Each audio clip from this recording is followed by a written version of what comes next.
ஆமென். ஹல்லேலூயா. எப்படி இருக்கிறீங்க? Very good, very good. அப்போ வேறு லெவலா? ஓகே. ஆமென். கர்த்தர் நல்லவராக இருக்கிறார். ஹல்லேலூயா. அவரால் கூடாதது ஒன்றுமில்லை, அவரால் முடியாதது ஒன்றுமில்லை. தேவனால் எல்லாம் கூடும், அவரால் எல்லாம் ஆகும். எனவே இந்த காலை வேளையில் கூடியிருக்கிற உங்கள் யாவரை நான் மறுபடியும் அன்போடு வாழ்த்துகிறேன், வரவேற்றுக் கொள்கிறேன். கர்த்தர் நல்லவராக இருக்கிறார். உங்களை இதுவரைக்கும் நடத்தின தேவன் இனியும் உங்களை நடத்துவதற்கு அவர் வல்லமையுள்ள தேவனாக இருக்கிறார். ஆமென். பக்கத்தில் கையப்படி சொல்லுங்கள், ஆண்டவர் இனியும் உங்களை நடத்துவார். ஐயா நாளை காசு கட்டணும், ஆண்டவர் நடத்துவார். ஆமென். ஹல்லேலூயா, ஹல்லேலூயா. உங்களை பார்ப்பதில் மிகுந்த சந்தோஷமாக இருக்கிறது. இன்னும் நாங்கள் தேவனை உற்சாகமாக நாங்கள் துதிக்கிற பொழுது தேவன் நம்மை ஆசீர்வதிக்கவும் நம்முடைய சபையை தேவன் வல்லமையாக பயன்படுத்த ஒரு வல்லமையுள்ள தேவனாக இருக்கிறார். ஓகே, வாங்க நாங்கள் வேகமாக உங்கள் டைம் நாங்கள் எடுக்கலை. ஒரு ½ அன் ஹவர் இல்லாவிட்டால் ஒரு 40 மினிட் நாங்கள் இந்த நேரத்திலும் கூட நாங்கள் இதோடைய வார்த்தையை நாங்கள் தியானிக்க போகிறோம். இன்றைக்கு நாங்கள் பார்க்க போகிற விஷயம் என்னென்னு பார்த்தீங்கன்னா, எழுப்புதலின் காலம், the season of revival. எழுப்புதலின் காலம், இவையை குறித்து நாங்கள் பார்க்க போகிறோம். அப்படி என்றால் என்ன, எழுப்புதல் என்றால் என்ன என்ற கேள்வி எங்களுக்கு நிறைய பேருக்கு இருக்கும். எழுப்புதல் என்பது, அதாவது ஆங்கிலத்திலே ரிவைவல் என்று சொல்லப்பட்டிருக்கிறது, ஒரு மாற்றம். பக்கத்தில் பார்த்து சொல்லுங்கள், ஒரு மாற்றம், ஒரு மாற்றம். நிறைய பேர் சொல்லுவாங்க மாற்றம் ஒன்றே மாறாதது. ஆனால் தேவ ஆவியானவர் வருகிற பொழுது மாற்றங்கள் சாதாரணமாக நடக்கும். சாதாரணமாக தேவன் காரியங்களை செய்கிறவராக இருக்கிறார். எனவே நாங்கள் ஆராதிக்கிற தேவன் அவர் பெரியவர். நான் அதை உங்களுக்கு அடிக்கடி நான் சொல்லுகிறேன். நாங்கள் ஆராதிக்கிற தேவன் அவர் பெரியவராக இருக்கிறார். எனவே அப்போஸ்தலர் 1வது அதிகாரம் 8வது வசனம் சொல்லுகிறது, அப்போஸ்தலர் 1:8 சொல்லுகிறது, என்ன சொல்லுகிறதுன்னா,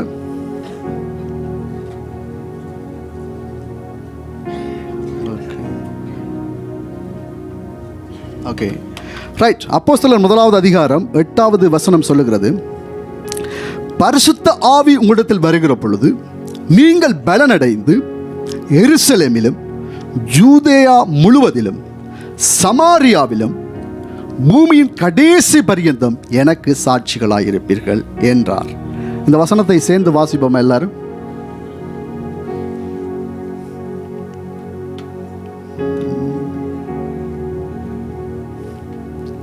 ஓகே, பைபிள் கொண்டு வந்தவங்க பைபிள் எடுத்து திருப்பிக் கொள்ளுங்க.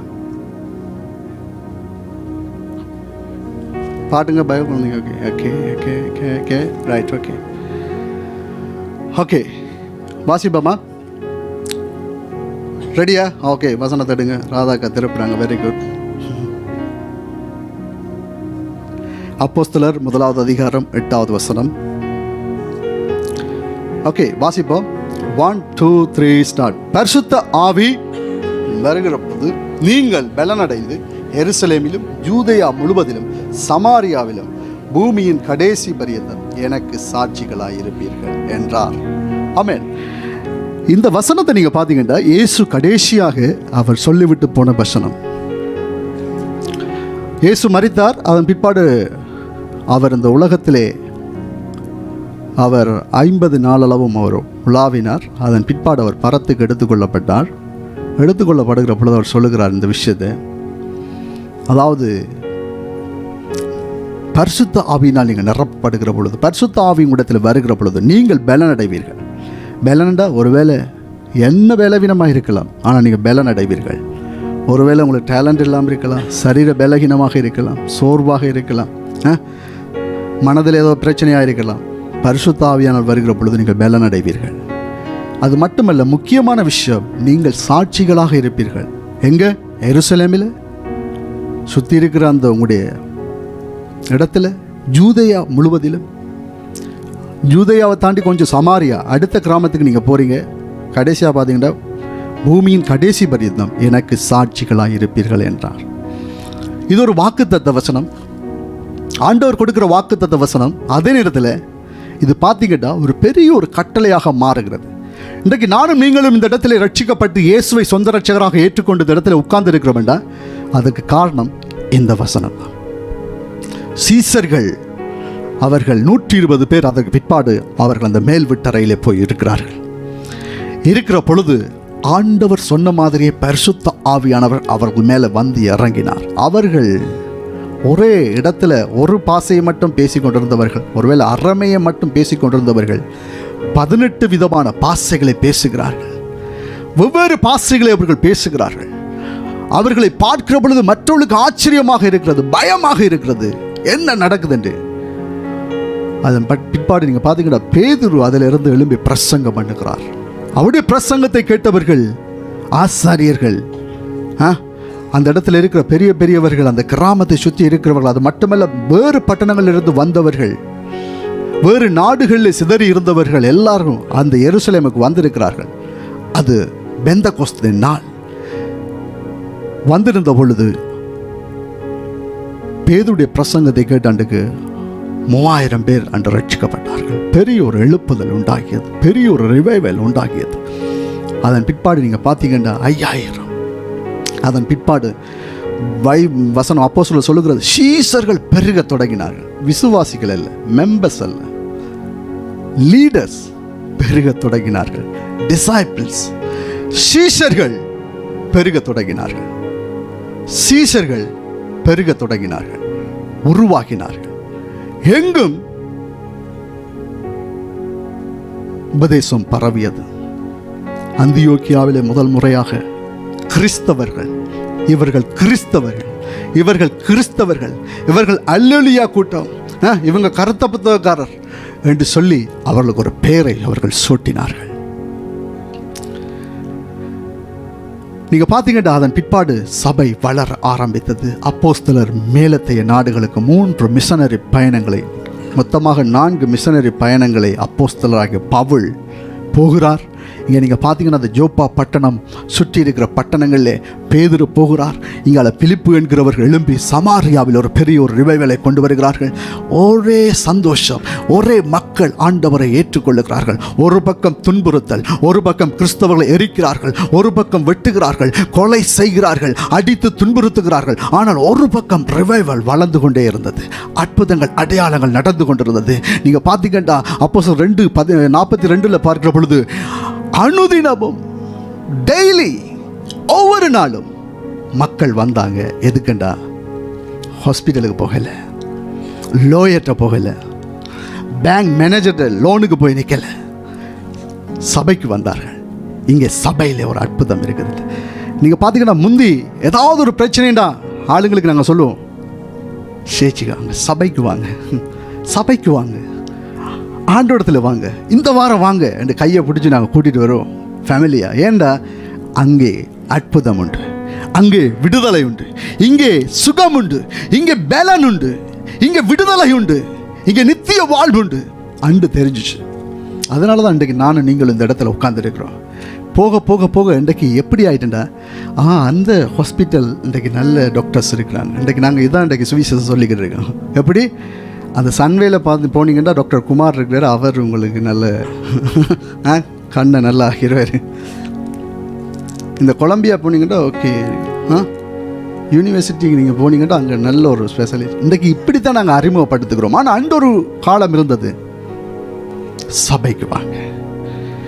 இன்னும் ஒரு வேடிக்கையான கதை என்று பார்த்தீங்கன்னா, முந்தி சபைக்கு வந்தால் டயபெட்டிக் மாறும் தெரியுமா, கண்ட்ரோலுக்கு வரும், எல்லா சுகர் எல்லாம் லெவலுக்கு வந்துடும். ஆண்டவரால் முடியாது ஒன்றும் இல்லை. ஆனால் இன்றைக்கு எப்படின்னா, சுகர்காரருக்கு வந்து இந்தியாவில் வேறையாக நாங்கள் வைக்கிறோம், சுகர் இல்லாத ஆளுங்களுக்கு வேறு தேத்தாரி, சுகர்காரருக்கு அதை விட இன்றைக்கு அட்வான்டேஜாக நாங்கள் எடுத்துட்டோம். ஓகே, நாங்கள் சுகரே பாவிக்கிறது இல்லை, எல்லாம் தேவையென்றா உங்களுக்கு நீங்கள் அள்ளி போட்டுக்கொள்ளுங்க.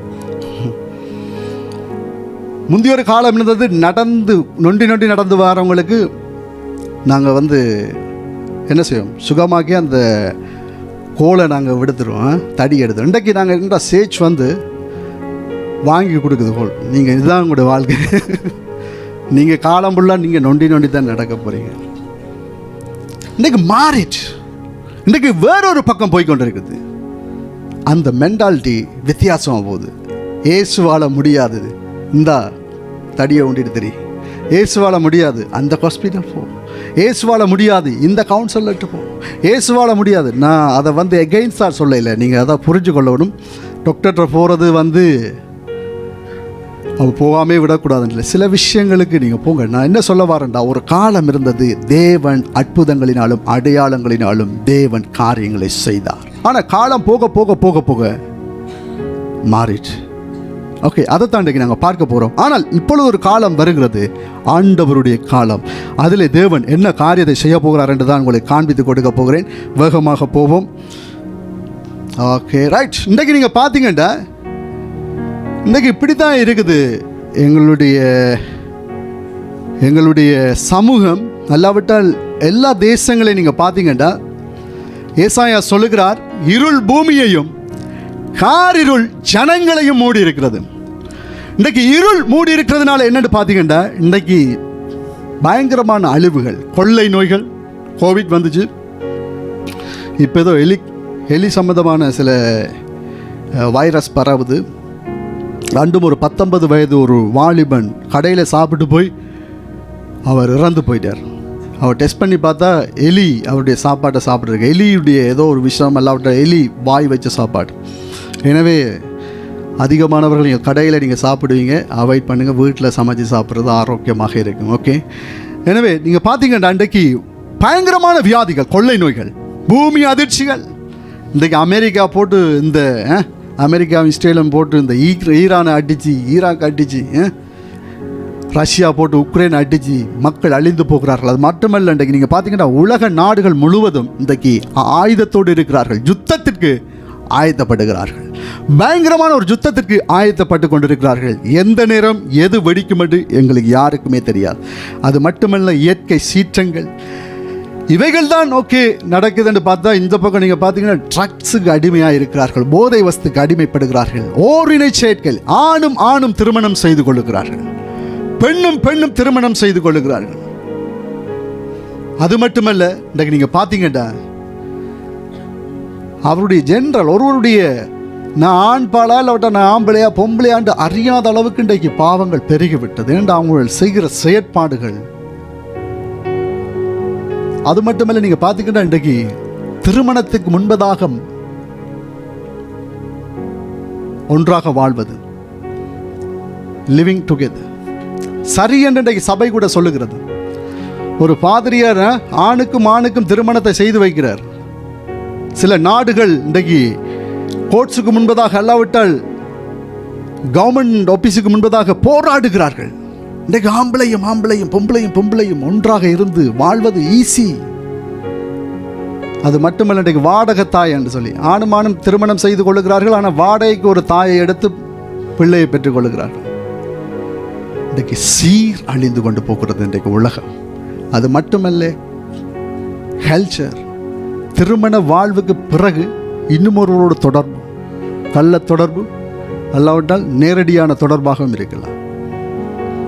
ஷூட்டிங், கொலை செய்வது, கடத்துவது, திருடுவது, பயங்கரமான காரியங்கள் இன்றைக்கு. இதனால் உலகம் என்னென்று பார்த்தீங்கன்னா பாவத்துக்கு மேலே பாவம் பெருகிற பொழுது சோதோம் கோமோராவுக்கு என்ன நடந்தது, நோவாவுடைய காலத்தில் என்ன நடந்தது, இன்றைக்கு பாவங்கள் பெருகிற பொழுது தேவனுடைய கோபம் அங்கே வருகிறது என்று ரோமர்லே சொல்லுகிறார் பவுல்.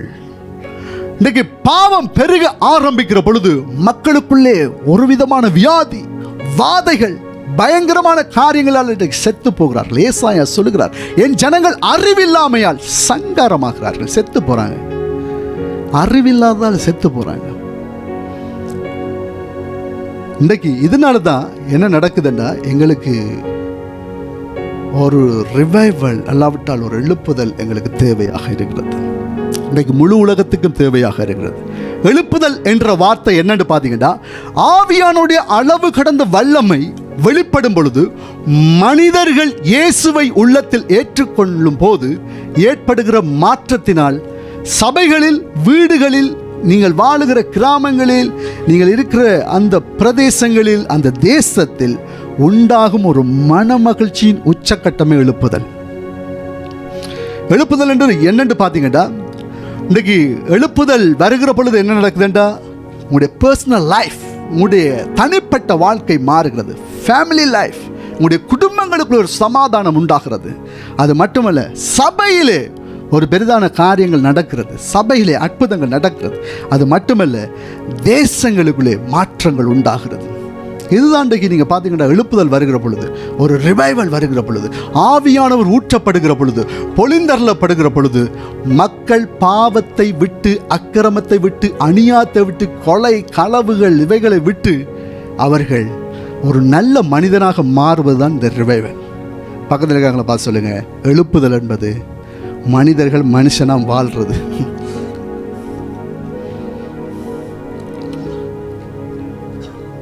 இன்றைக்கு ஆண்டவுடைய அந்த நியதியை இன்றைக்கு மனிதன் மாற்றுகிறான். ஆண்டவுடைய சட்ட திட்டங்களை மனிதர்கள் மாற்றுகிறார்கள். இதனால் என்ன நடக்குதுடா? கொலை, களவு, விபச்சாரம், தேசங்களுக்குள்ளே பயங்கரமான காரியங்கள் இவைகள் நடந்து இன்றைக்கு அழிந்து கொண்டு போகிறார்கள். ஆனால் ஒரு காரியத்தை நான் உங்களுக்கு சொல்லுகிறேன், ஆண்டவருடைய வருகைக்கு முன்பதாக ஒரு பெரிய ஒரு எழுப்புதல் வரப்போகுது. கீழே நாங்கள் பார்க்கலாம். கீழே பார்க்கிற பொழுது, நாங்கள் சரித்திரத்தை திருப்பி பார்க்கிற பொழுது, முதலாவது ஒரு எழுப்புதல் எங்கே வந்தா அதுதான் இந்த ஃபர்ஸ்ட் செஞ்சுரி, 1ஆம் நூற்றாண்டிலே ஏற்பட்டதான பெந்தகோஸ்தே அனுபவம். சீசர்கள் கூடியிருந்த பொழுது அங்கே ஆவியானவர் பொழிந்தருளப்பட்டால் பெரிய ஒரு எழுப்புதல் மாற்றம் உண்டாகி, அந்த எழுப்புதல் தான் நீங்க பார்த்தீங்கன்னா முழு உலகமும் கடந்து செல்லுகிறது இன்றைக்கு கிறிஸ்தவர்கள் உருவாகுவதற்கு. இங்கே அப்போஸ்தலர் ஒருவேளை இந்த பவுல் ஆசியாவை தெரிவு செய்திருந்தால், மேலத்தே யூரோப் கண்ட்ரியை தெரிவு செய்யாமல் ஆசியாவை தெரிவு செய்திருந்தால், ஒருவேளை சுவிசேஷம் ஐரோப்பியர்களுக்கு போயிருக்குமோ தெரியாது. ஆனால் ஐரோப்பியர்களுக்கு சுவிசேஷம் போனபடியினால அவர்கள் என்ன செய்தார்களா? தங்களுடைய சொத்துக்களை, வீடுகளை, நிலங்களை விற்று, இங்க கவனிங்க, விற்று அவர்கள் எங்களுக்கு சுவிசேஷத்தை அறிவிக்கும்படியாக இந்த ஆசியா நாடுகளுக்குள்ளே வந்தாங்க. இந்தியா, மலேசியா, மியான்மார், தாய்லாந்து, இது போன்ற நாடுகளுக்குள்ளே மிஷனரிகள் தங்களுடைய சுகபோகம், இங்கே கவனிங்க தம்பி தங்கச்சி, மிஷனரிகள் தங்களுடைய வாழ்க்கையை அர்ப்பணித்து, அவர்களுக்கு நல்ல சொகுசான வாழ்க்கை, நல்ல வெதர். ஆனால் நீங்கள் பார்த்தீங்கன்னா பயங்கரமான வெயில் காடுகளுக்குள்ளே அவர்கள் வந்து இருந்து எங்களுக்கு இயேசுவை காட்டி கொடுத்தாங்க. இயேசு என்றால் யார்? அவரை நீங்கள் ஏற்றுக்கொள்ளுகிற பொழுது நாகரிகங்கள் பிறந்தது, அங்கே ஒரு வெளிச்சம் வந்தது. எப்படி ஆக்களோட பேச வேண்டும், சிரிக்க, சில வரலாறு சொல்லுகிறது, சிரிக்கக்கூட தெரியாத மக்களுக்கு சிரிப்பை சொல்லிக் கொடுத்தது, இப்படி தான் சிரிக்கணும் என்று சொல்லிக் கொடுத்தது மிஷனரிகள். உடன்கட்டை ஏறுவது, வஸ்திரம் இல்லாமல் இருந்தவர்களுக்கு உடுப்புகளை அவர்கள் அறிமுகப்படுத்தினார்கள். சில மருத்துவங்கள் இல்லாமல் சில கர்ப்பிணி பெண்கள் இறந்து போனார்கள். ஆனால் இங்க கவனிங்க, ஆனால் இந்த மிஷனரிகள் வந்து என்ன செய்தார்களா?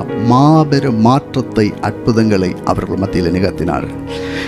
இது வந்து முதலாவது காரியம். இதன் நீங்க பார்த்தீங்கன்னா இந்த புரொட்டஸ்தான், இந்த ரிஃபார்ம் என்று சொல்லப்படுகிற இந்த மார்ட்டின் லூதருடைய காலத்திலே ஒரு மாற்றம் வருகிறது. ரோமன் கத்தோலிக்க சபைக்கு எதிராக 95 கோரிக்கைகளை இந்த மார்ட்டின் லூதர் என்கிறவர் என்ன செய்கிறார்? எழுதி, இதெல்லாம் ஃபேக்காக இருக்குது, அதாவது இதெல்லாம் வேதத்துக்கு முரணாக இருக்குது என்று சொல்லி அவர் அந்த திருச்சபையிலே, ரோம் சபையிலே, அந்த வத்திக்கான் சபையிலே அவர் அந்த விஷயத்தை அவர் எழுதிட்டு, அதன் பிற்பாடு சில குழுக்களோடு சேர்ந்து நீங்கள் பார்த்தீங்கன்னா ஒரு மாற்றத்தை கொண்டு வருகிறார்கள்.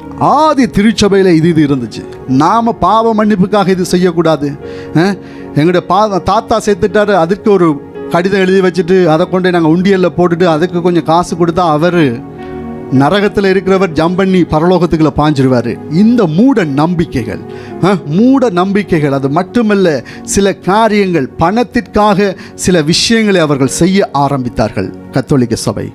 இதற்கு எதிராக இந்த மார்ட்டின் லூதர் எழும்பி சில காரியங்களை அவர் செய்த பொழுது அங்கே ஒரு பெரிய ஒரு சீர்திருத்தம் வந்தது. இதுதான் பார்த்தீங்கன்னா இந்த எழுப்புதல்.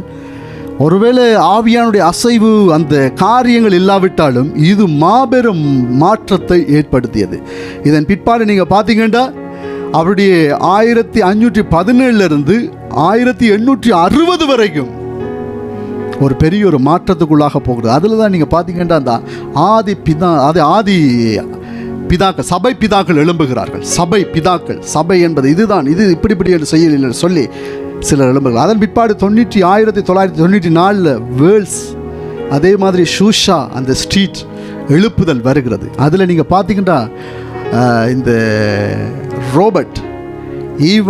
ரோபர்ட் என்று சொல்லப்படுகிற அவரால் பெரிய ஒரு எழுப்புதல் வந்தது. லட்சக்கணக்கான மக்கள் 1 மாதம் 2 மாதத்திலே ரட்சிக்கப்பட்டார்கள்.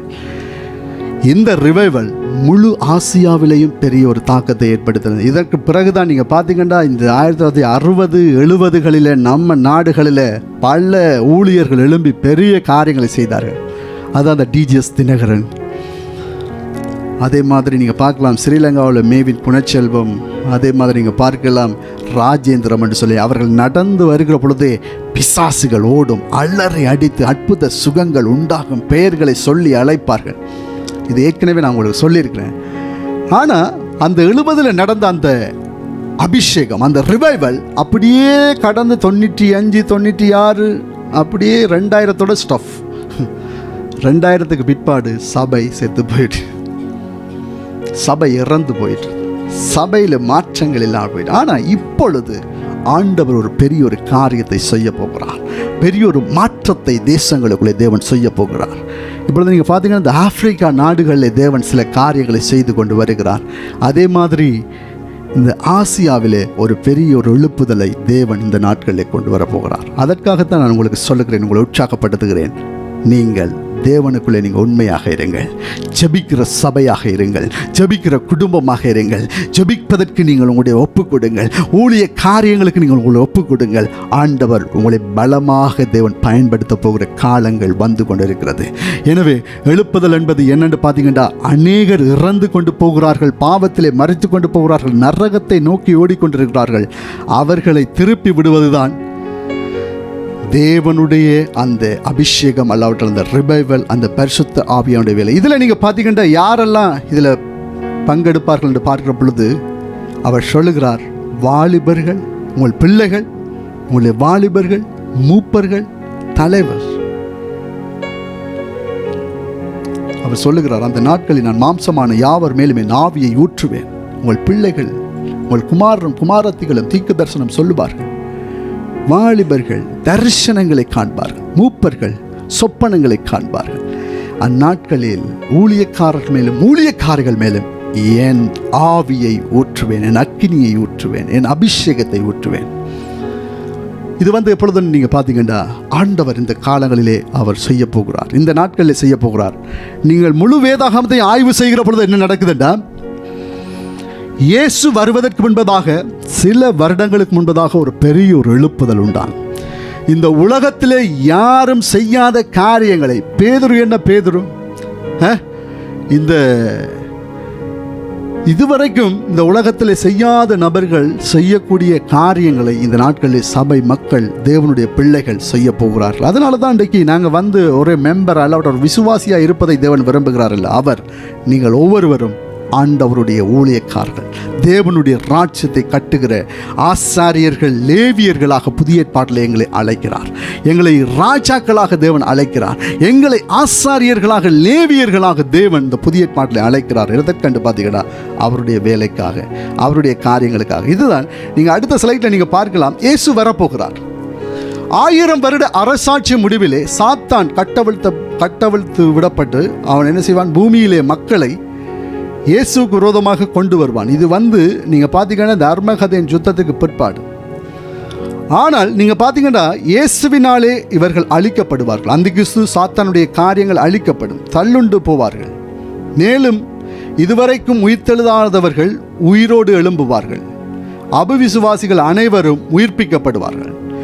நியாயம் தீர்க்கப்பட்ட பின்பு இவ்வுலகம் அழிக்கப்பட்டு புதிய வானம், புதிய பூமி சிருஷ்டிக்கப்படும். தேவனுடைய ஜனங்கள் அனைவரும் நித்திய காலமாக இயேசுவோடு வாழுவார்கள். வெளிப்படுத்தல் 20வது வசனம் சொல்லுகிறது. 20வது வசனம் 7லிருந்து 22 வரைக்கும் வீட்டை போய் நீங்கள் வாசிச்சு பாருங்க. இதுதான் பெரிய ஒரு எழுப்புதல். இயேசு பெரிய ஒரு மாற்றத்தை கொடுப்பார். 1000 வருஷ அரசாட்சி நடைபெறும். அதன் பிற்பாடு நீங்கள் பார்த்தீங்கன்னா நியாய தீர்ப்பு. அதான் சொல்லுவார்கள், ஆடுறார் ராஜா ஆடு, ஆனால் ஒரு நியாய தீர்ப்பு. சாலமோன் சொல்லுகிறார், உன் கண் போன போக்கில் நீ போ, உன் கால் போகிற பக்கம் போ, உன் இளம் வயதில் நீ செய்ய வேண்டிய பாவத்தை எல்லாம் செய், ஆனால் ப்ரோ, நியாயத்தில் நீங்கள் நிற்பீங்க. நியாயத்தில் ஒரு நாள் நிற்க வேண்டியிருக்கும். அந்த நியாயத்திற்கு நாள் வருகிறது. இன்றைக்கு நீங்கள் பார்த்தீங்கன்னா, இன்றைக்கு சயின்டிஸ்ட் உருவாகுவதற்கு முன்பதாக, இன்றைக்கு பலர் இந்த உலகத்திலே பல கண்டுபிடிப்புகளை கண்டுபிடிப்பதற்கு முன்பதாக வேதம் எங்களுக்கு சில காரியங்களை கண்டுபிடிச்சு தந்திருக்குது. உலகம் உருண்டை, எப்படி மேலே தண்ணி இருந்துச்சு, எப்படி மனிதர்கள் உருவாகினார்கள், குரங்கிலிருந்து வந்தார்களா மனிதர்கள், இவைகள்லாம் இன்றைக்கு தான் அவங்க ரீசெண்டாக ஆய்வு செய்து கண்டுபிடிக்கிறாங்க. இல்லை நோ நோ நோ இது எப்படி என்று வேதாகமம் எங்களுக்கு பல ஆண்டுகளுக்கு முன்பதாகவே சொல்லி கொடுத்துருக்குது. தீர்க்கதரிசிகள் சொல்லி இருக்கிறாங்க இதுதான். இன்றைக்கு வேதம் சொல்லுகிறது நியாய தீர்ப்பு உண்டா? ஜஸ். இயேசு வரப்போறாரா? ஜஸ். அதற்கு முன்பதாக, இந்த எழுப்புதலுக்கு முன்பதாக ஒரு எழுப்புதல் வரப்போகுது. அதுக்கு நாங்கள் ஆயத்தப்படுவோம். சபை ஆயத்தப்படுவோம். சபை ஆயத்தப்படுவோம். இந்த நாட்களில் நீங்கள் ஜெபியுங்க, அதிகமாக ஜெபியுங்க. தலைவர்கள், லீடர்ஸ் ஒரு மனதோடு இன்றைக்கு கமிட்மெண்டாக நாங்கள் செயற்பட போகிறோம். ஆண்டவர் பெரிதான காரியங்களை செய்வார். எனவே கடைசியாக, இறுதியாக, நாங்கள் புதியதை நோக்கி நாங்கள் போய் பயணித்து கொண்டிருக்கிறோம். புதிய காரியங்களை ஆண்டவர் செய்ய போகிறார். ஒற்றுமை மற்றும் ஜெபம். இன்றைக்கு யூனிட்டி அண்ட் ப்ரேயர் வெரி இம்பார்ட்டண்டான விஷயம். தேர்ட் திங்ஸ், நீங்கள் பார்த்தீங்கன்னா ப்ரிப்பேர் ஆகிருங்க. நீங்கள் ஆயத்தமாக இருங்க. ஆயத்தமாக இருங்கள். ஆயத்தமாக இருங்கள். ஆயத்தமாக இருங்கள். கர்த்தர் ஏதோ ஒரு காரியத்தை செய்ய போகிறார். நாங்கள் எல்லாரும் நாங்கள் எழுதி நிற்போம்.